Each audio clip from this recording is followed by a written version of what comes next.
Hello everybody and welcome to another review of an affordable Japanese classic sports car. Today I am driving the venerable Toyota MR2, specifically a 1993 Rev2 SW20. That's the second generation of the second generation of MR2. The one that I think most people are really familiar with, the one that's been the basis for many a slightly dodgy kit car, and also the source of much motoring enjoyment and occasional terror for a lot of young car enthusiasts. Now, long-term viewers of the channel might remember my buddy Lawrie from such video hits as Lawrie buys a fire engine, Lawrie buys a train, or Lawrie buys an MR2. I recall the exact moment that the seed of MR2 love was planted in Lawrie's brain, and I'm afraid that I do have to take some responsibility for that because, well, I think it might have been me that introduced him to the world of the MR2. He has been utterly and totally smitten with the model ever since. He's now had 3 of them, one of which met an unfortunate end, one of which he's still enjoying, and one of which he's currently restoring. He'll often tell me that the MR2 is the best car in the world ever. And although I hope he's jesting when he says that, I fear he's not. And even worse than that, the more I think about it, the more he might actually be right.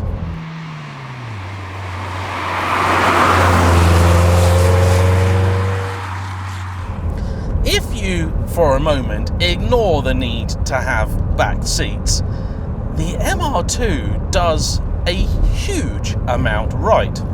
It looks pretty decent, and actually, with them becoming rarer and rarer, I think they're looking better and better every day. And that's a combination of the car being more unusual, so therefore looking more exciting, and the ones that are still on the road generally being in better condition, because to have survived this long, they generally need to have been looked after at some point in their past. And that is the case with this car that I've brought to you today. This belongs to fan of the channel and all-round good guy Nick, who had the boosted GT86 that you may have seen last year. Now, Nick picked this car up a little while ago. The gentleman he bought it from had spent an awful lot of time, effort and money in making this car right. It was his project. And then unfortunate personal circumstances dictated that he had to sell the car, and Nick swept in and picked it up. As it turns out, he bought a very good one, and these kind of cars are becoming increasingly difficult to find. About 4 or 5 years ago, you had a wide selection of MR2s available at anything from basically bargain bin prices up to sort of 10-15 grand really for absolute minters. Now, the top end of the market hasn't really changed all that much, and I think there's a lot of people out there asking money for these cars that they're never going to get. But the entry point into MR2 ownership has definitely changed. You used to be able to pick up a running car with MOT for about 500 quid. That just really isn't the case anymore. The fact is that too many of these cars have just gone straight to the scrapyard or been broken for parts, so there aren't that many left to choose from, and the ones that are available have either been looked after and are worth some money, or they are just completely gone and they're basically a V5 and a rusty body shell. So getting decent, drivable, usable cars that aren't going to be total money pits is becoming harder and harder every single day. However, what's the MR2 actually like? I have driven a few of them, and I can say with some confidence this one is definitely the best.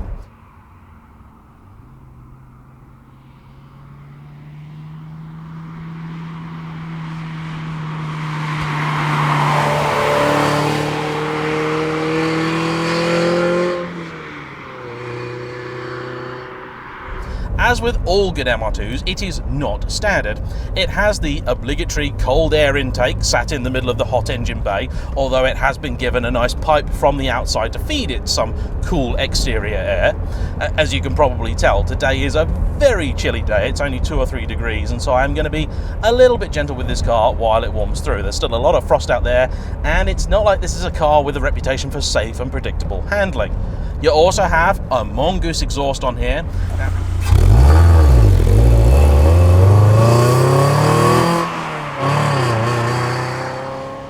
Now, Now, these slightly later cars are fitted with the catalytic converter as standard. If you want to decat your car legally, you'll need to buy a Rev 1, and those can legitimately run without a cat here in the UK.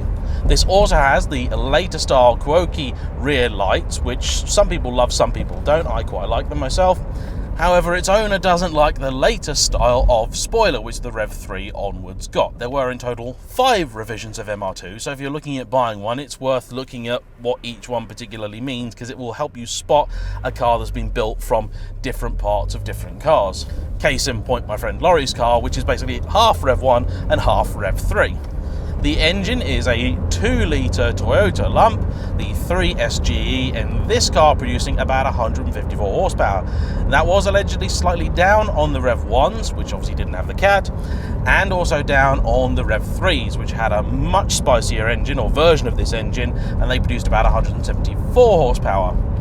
That being said, there isn't a lot of weight for this car to carry, and there's very, very little at the front, so it certainly steers like you'd expect and hope a mid-engine car would do. Most of them do have a form of power steering. I believe it's an electric setup. Some of them are manual, but most of the ones that I've driven haven't been. In the UK, the turbo was never offered as an option. What I'm driving here is basically the nicest thing you could get in the UK, the T-Bar, with the glass roof panels up here, which we've got on today for the benefit of, well, stopping me from getting hypothermia, and also making this a little more pleasant for you guys to listen to.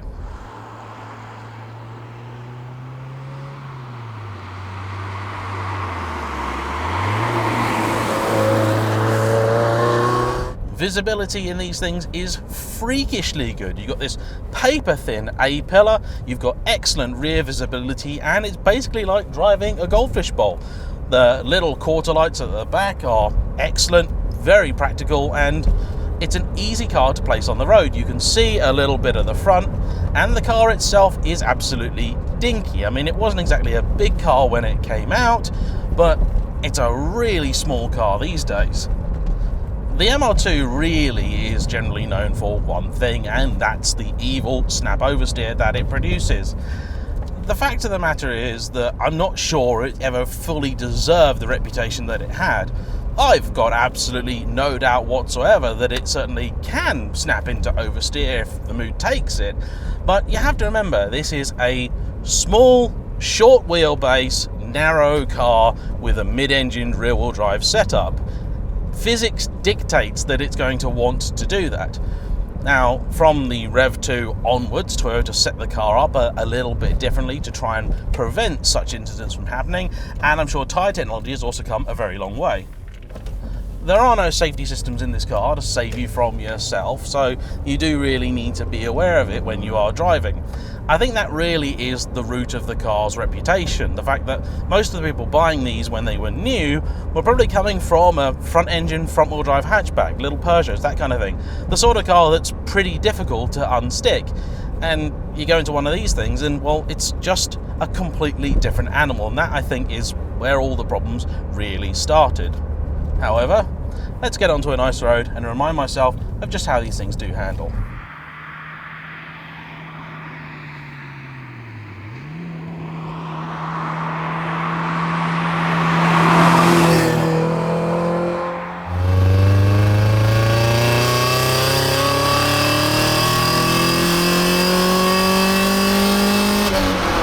The car has a really sweet little 16-valve 4-cylinder sound about it, a proper classic soundtrack.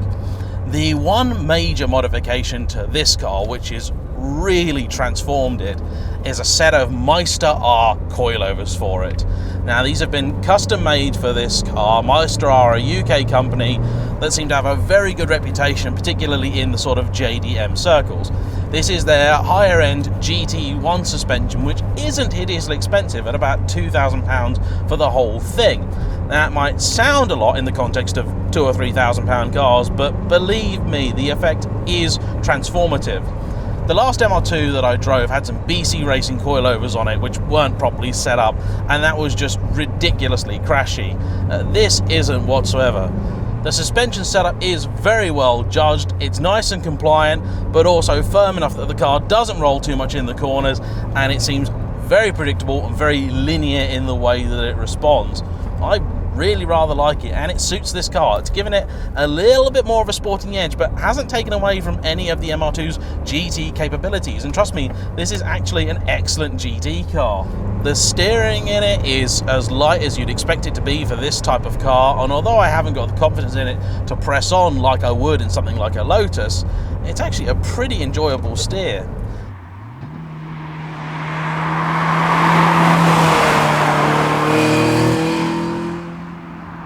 Heel and towing is nice and easy, just as you'd hope it would be for a car of this age, and it genuinely is a beautiful thing, particularly at these more sort of modest speeds. I'm really not driving the car hard because I am very wary of the road surface conditions out there. It is quite treacherous, but even still, the car is talking to me, and this is the thing about it, right? You can be making all right progress, sort of 6/10 type thing, and actually still really enjoy it. The car has just enough power in it. The gearbox in this one is really smooth, also the best MR2 gearbox that I've driven, and it's a very lovely thing. The MR2 is also stupendously practical. You've got a really generously sized boot at the back. You've actually got a decently sized frunk as well, which if you took the spare wheel out of is probably equal in size to the total storage of the 3rd generation MR2 or MRS. There's a glove box in here, there's storage between the seats. This one's got a decent sound system in it, because most of those have been upgraded as well. The T-bar came as standard with a leather interior, which actually feels pretty high quality compared to a lot of Japanese cars of the time. And it's really a wonderful thing. They're not even that bad on fuel. They do 30 something to the gallon. Like most classic Japanese cars, the MR2 is generally very well built and pretty reliable. However, the enemy, as always, is rust. If you're looking at buying one, download a guide which will tell you all the common places that these cars tend to go, and there are plenty of them. The good news is that most of them now have already had some of the real trouble spots tended to, but the cars are old enough that it's possible some of the rust may have started to return already, so it's definitely worth checking out any potential purchase. Now, as a driving experience, this doesn't set my hair on fire, but then I do get spoiled these days. I drive an awful lot of very nice, very exciting, very interesting cars, but I would still happily have an MR2 as a sort of decent daily runabout, because unless you need to put someone in the back, it really can do everything. The MR2 is a wonderful thing, and if you've got one, it's worth holding on to, worth looking after, and most certainly worth enjoying. In fact, the major thing about this one which I can complain about is the wheels on it.